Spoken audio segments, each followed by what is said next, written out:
Friends, मैं इस rechargeable light का गिव करने वाला हूं। आप में से किसी एक को मिलेगा। फ्रेंड्स, आपको मेरी वीडियो को बस सब्सक्राइब एंड लाइक करना है। फ्रेंड्स, आपको एलईडी से कुछ इस प्रकार बना लेनी है। ये सब मैंने कबाड़े में से लिया था। फ्रेंड्स, मुझे 10 रुपये का पड़ गया।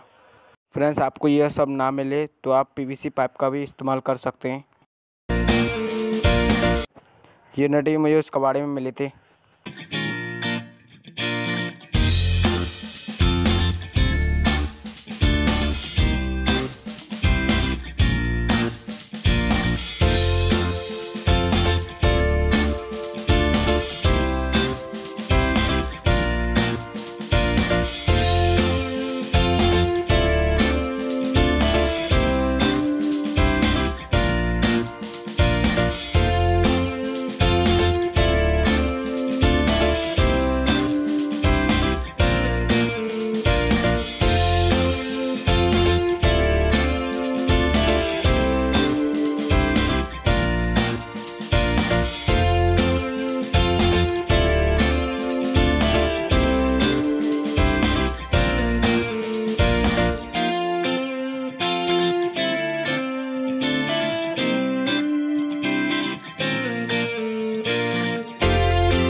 फ्रेंड्स, आपको एक स्विच लेना है, उसको इस होल में लगा देना है फेविक्विक की मदद से।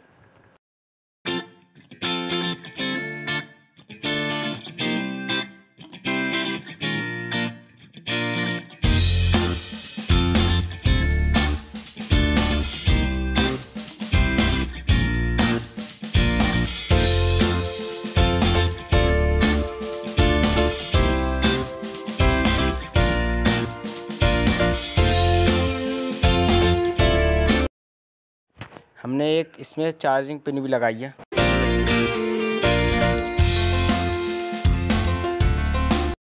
फ्रेंड्स, ये रेडी हो चुका है। इसमें कोई भी फेक नॉलेज नहीं है।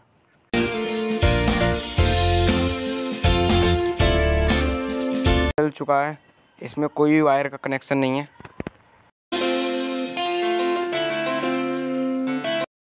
फ्रेंड्स, मैं आपके लिए इतनी मेहनत करता हूँ, प्लीज़ मेरी वीडियो को लाइक एंड सब्सक्राइब कर दिया करो।